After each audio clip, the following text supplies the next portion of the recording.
नमस्कार दोस्तों, आप देख रहे हैं न्यूज शिखरांश।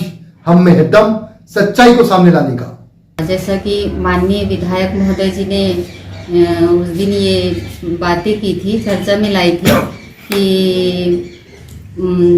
26 जनवरी में ध्वजारोहण बालाघाट क्षेत्र के विधायक करेंगे। तो मैं इसी संबंध में कुछ कहना चाहूँगी। हमारी जो टीम है जनपद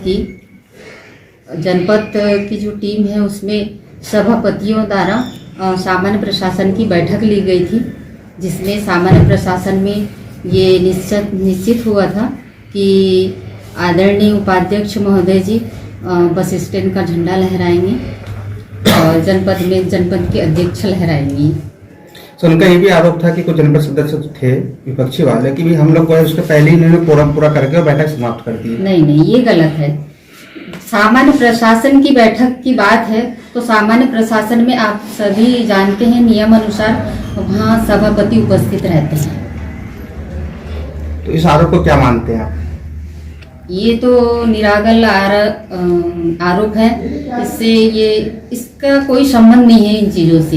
ये अनर्गल मतलब बातें लाई जा रही है, इसमें किसी से कोई ऐसा संबंध नहीं है।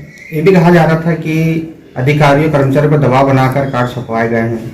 नहीं, बिल्कुल नहीं। ये सभापति की सामान्य प्रशासन में जो बैठक ली गई थी और सामान्य प्रशासन की जो इकाई होती है वो इसका कहना चाहिए निराधार होता है कि उसके इसमें चले। समिति की जो बैठक में जो सदस्य होते हैं सभापति, उनके मतलब जो एजेंडा होता है उस एजेंडा का सभी मान्य करते हैं, मानते हैं उसको। जो प्रेस वार्ता आयोजित की गई थी तो इसका मुख्य एजेंडा क्या था?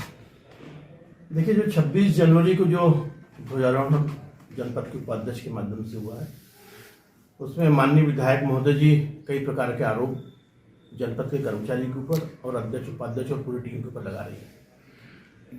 पहले तो मैं बता दूं, ये हमारा जो विधानसभा है और विधानसभा के साथ में जो लालबर्रा है, ये पंडित स्वर्गीय नंदकिशोर जी शर्मा की जन्म स्थली भी रही है और कर्मस्थली भी रही है। चुनाव के समय हम पार्टी का भेदभाव करते हैं, परंतु जहां चुनाव निपट जाता है, चाहे कांग्रेस हो चाहे भारतीय जनता पार्टी हो, हम लोग एक परिवार के नाते यहाँ पे काम करते हैं। यही कारण है कि स्वर्गीय नंदकिशोर जी शर्मा ने, जिनको हम बड़े स्नेह से आदरणीय भाऊ कहते हैं, उन्होंने लगभग 35 से 35 साल इस बालाघाट विधानसभा का भी नेतृत्व किया और जिले का भी नेतृत्व किया। ठीक उसके बाद अगर हम बात करें तो आदरणीय गौरी भाऊ, निश्चित रूप से भाव ने भी लगभग 40 से 45 साल इस क्षेत्र में सार्वजनिक जीवन के रूप में अपना सब कुछ न्यौछावर यहाँ पे किया। दोनों जनप्रतिनिधि में एक ही समानता थी कि इन्होंने कभी कांग्रेस भाजपा नहीं करी। इन्होंने चुनाव के बाद में पूरा जनमानस को एक परिवार के नाते पूरा उन्होंने काम किया है। मेरा निवेदन माननीय विधायक महोदय से यही है कि कांग्रेस की संस्कृति और संस्कार को आप समझिए।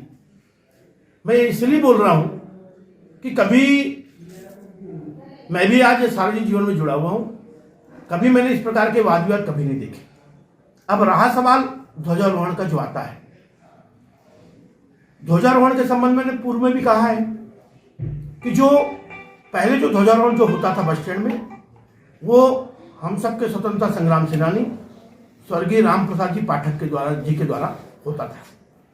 उसके पश्चात उनके बोर्ड ने जब फैसला लिया तो उन्होंने कहा कि विधायक या विधायक की अनुपस्थिति में जनपद के उपाध्यक्ष ध्वजारोहण करेंगे। इस समय के बोर्ड ने जो 23 जनवरी को जो बैठक आहूत थी, बहुत क्लियर कट में उन्होंने कहा है कि जनपद के उपाध्यक्ष, वहां विधायक शब्द है ही नहीं, जनपद के उपाध्यक्ष ध्वजारोहण करेंगे। अब जैसे माननीय विधायक जी का एक आरोप है कि मुझे सीओ ने बुलाया। भाई, सीओ ने आपको किस लिए आमंत्रित किया, पहले आप समझिए। तो सीओ ने आपको जो आमंत्रित किया है वो कार्यक्रम में आने के लिए आमंत्रित किया है, न कि झंडा फहराने के लिए किया है। भाई, चाहे आमंत्रण भी हो, चाहे निमंत्रण भी हो, चाहे प्रस्ताव भी हो, सारा इस बात को क्लियर कर रहे हैं कि जनपद के उपाध्यक्ष बस स्टैंड का झंडा फहराएंगे। समाचारों से जुड़े रहने के लिए हमारे चैनल को सबसे पहले सब्सक्राइब करें। समाचार अगर पसंद आए तो लाइक, कमेंट्स और शेयर जरूर करें।